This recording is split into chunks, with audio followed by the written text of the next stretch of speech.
जय सिया राम। लक्ष्मी नारायण भक्ति चैनल में आप सभी भक्तों का स्वागत है। आज हम श्रीमद् वाल्मीकि रामायण बालकांड का 49वां सर्ग पितृ देवताओं द्वारा इंद्र को भेड़ के अंडकोश से युक्त करना तथा अहिल्या का उद्धार।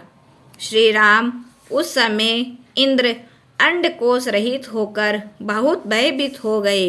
तब वे अग्नि आदि देवताओं के पास जाकर बोले, देवताओं, मैं गौतम की तपस्या में विघ्न डालकर देवताओं का ही कार्य सिद्ध किया है, क्योंकि अगर मैं उन्हें क्रोधित न करता तो वे अपने तप के बल से देवताओं का राज्य ही छीन लेते। इसीलिए श्रेष्ठ देवताओं, तुम अब मुझे अंडकोश से युक्त करो।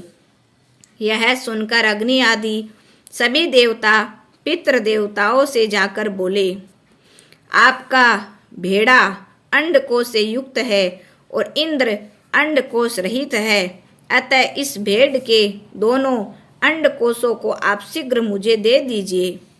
अग्नि की इस बात को सुनकर पितृ देवताओं ने एकत्रित हो भेड़ के अंडकोशों को उखाड़कर इंद्र के शरीर में यथा स्थान जोड़ दिया।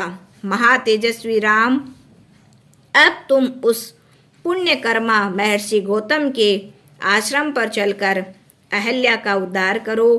तब महर्षि को आगे करके उन दोनों ने आश्रम में प्रवेश किया और देखा कि अपनी तपस्या में अहिल्या देप्तिमान थी, जिसे इस लोक के मनुष्य तथा देवताओं भी नहीं देख सकते थे, क्योंकि वे महर्षि के श्राप के कारण किसी को भी नहीं दिखाई पड़ती थी तथा उसका सारा अंग प्रत्यंग धूल से ढका था। अब श्री राम के दर्शन मिल जाने से वे सबको दिखलाई पड़ने लगी।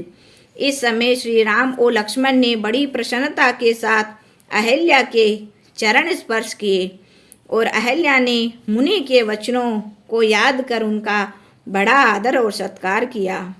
इस तरह अहिल्या अपनी तप शक्ति से विशुद्ध होकर महर्षि गौतम के पास चली गई और श्री राम भी मुनिवर के साथ मिथिलापुरी को गए। इसी प्रकार श्री मद्वाल्मीकि निर्मित आश्य रामायण आदि काव्य के बालकांड में 49वां सर्ग पूरा हुआ। जय सिया राम। जय जय सिया राम।